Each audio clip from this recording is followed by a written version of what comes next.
कलाम साहब ने एक बात कही थी कि in the very old times the world was driven by the muscle power, after that it was driven by money power, and now it is being driven by the power of knowledge. यानी पहले शरीर की ताकत से दुनिया चलती थी, उसके बाद कुछ दिन पैसे से दुनिया चली, और अब दुनिया कैसे चलती है? ज्ञान की ताकत से चलती है। आज अमेरिका और रूस, फ्रांस क्यों हमसे आगे हैं? उनकी जनसंख्या भी कम है, शायद वो मेहनती भी हमसे कम हैं, लेकिन वो हमसे क्यों आगे हैं? क्योंकि उनके यहाँ शिक्षा का जो प्रसार था वो हमसे ज़्यादा हुआ, वो हमसे ज़्यादा एजुकेटेड हैं। हम लोग प्राचीन काल में, हमारे यहाँ बहुत अच्छी यूनिवर्सिटीज़ थी, नालंदा यूनिवर्सिटी थी, तक्षशिला यूनिवर्सिटी थी, लेकिन जब मध्यकाल आया तो हमने अंधविश्वासों पर ज़्यादा ध्यान दिया और जो नॉलेज था साइंस का उस पर हमने कम ध्यान दिया, इसलिए हम विश्व में पिछड़ गए। एसएसटी में आप लोग पढ़ते होंगे, 10th के बच्चे एसएसटी पढ़ते हैं, कि एक समय था जब वर्ल्ड की जो रिचेस्ट कंट्रीज थी वो रूस अमेरिका नहीं थी, वो इंडिया था और वो चाइना था। चीन और भारत विश्व के सबसे धनी देश थे, लेकिन हमने एजुकेशन पर ध्यान देना छोड़ा। उसका नतीजा ये निकला कि हम लोग गरीब हो गए, हम लोग पिछड़ गए, हम लोग कमजोर हो गए। इसलिए अगर आपको खुद को ताकतवर होना है और इस देश को ताकतवर बनाना है तो आप लोग शिक्षा पर ज्यादा से ज्यादा ध्यान दीजिए।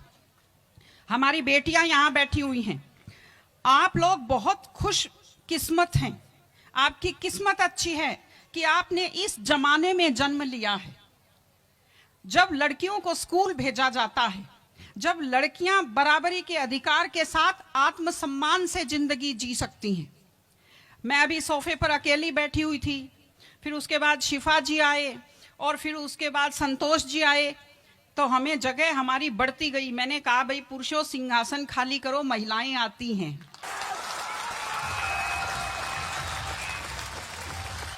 तो आप लोग बहुत खुशकिस्मत हैं। आपकी दादी नानी कितना मेहनत करती थी, सांस नहीं ले पाती थी खुलकर, घूंघट से चेहरा ढककर रखना पड़ता था, जोर से बोल नहीं पाती थी, कानाफूसी में बात करती थी, और आप कितने सम्मान के साथ अपना बैग लेकर के पूरे विश्वास से आप स्कूल आते हो।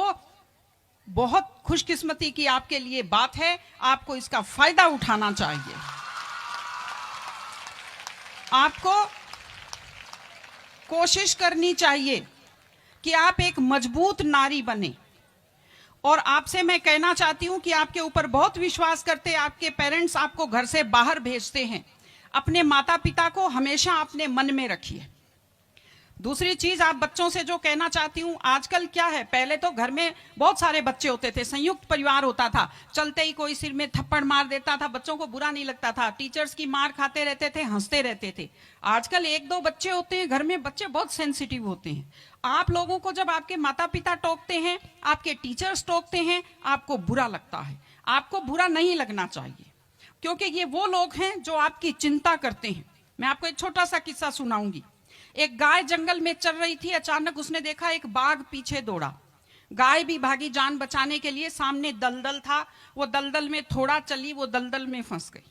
बाघ भी पीछा करता हुआ आया, वो भी दलदल में फंस गया, लेकिन गाय से थोड़ी दूरी पर था, चल नहीं पाया। तो गाय हंसी और उसने बाघ से कहा, बाघ तू तो गया, तू मरेगा। तो बाघ ने कहा, तुम क्या हंस रही हो, तुम भी तो मरोगी दलदल में। उसने कहा, मैं नहीं मरूंगी, देखना। शाम को जब मालिक ने देखा गाय नहीं आई, वो 2-4 लोगों को लेकर आया। जब देखा गाय दलदल में फंसी हुई है, वो रस्से लाया, लकड़ी लाया और गाय को निकालकर बाहर किया। तो गाय ने बाघ को कहा, बाघ तुझे कोई नहीं निकालेगा, मैंने कहा था ना, जिसको संभालने वाले होते हैं वो दलदल में फंसकर नहीं मरता। आपके जो टीचर्स हैं, आपके टीचर्स और आपके पेरेंट्स आपको संभालने वाले हैं। अगर आप उनकी बात मानेंगे, आप डांट के पीछे छुपी हुई उनकी चिंता को आप समझेंगे, तो आप बुराइयों के और गलतियों के दलदल में कभी नहीं फंसेंगे। इसलिए अपने माता पिता को, विशेषकर अपनी माँ का चेहरा अपने दिमाग में रखिए, अपने दिल में रखिए कि वो आपके ऊपर कितना विश्वास करते हैं, वो आपकी कितनी चिंता करते हैं, घर पे आपका इंतजार करते हैं, आपके लिए हमेशा वो दुआएं करते हैं। आपके माता पिता जब मंदिर में जाते हैं खुद के लिए कुछ नहीं मांगते, जब वो बचत करते हैं उस पैसे से खुद के लिए कुछ नहीं खरीदते, वो पैसा आप लोगों पर खर्च करते हैं। उनकी इस चिंता को समझिए, अपने टीचर्स की चिंता को समझिए। मैं आप सबको बहुत शुभकामनाएं देती हूँ।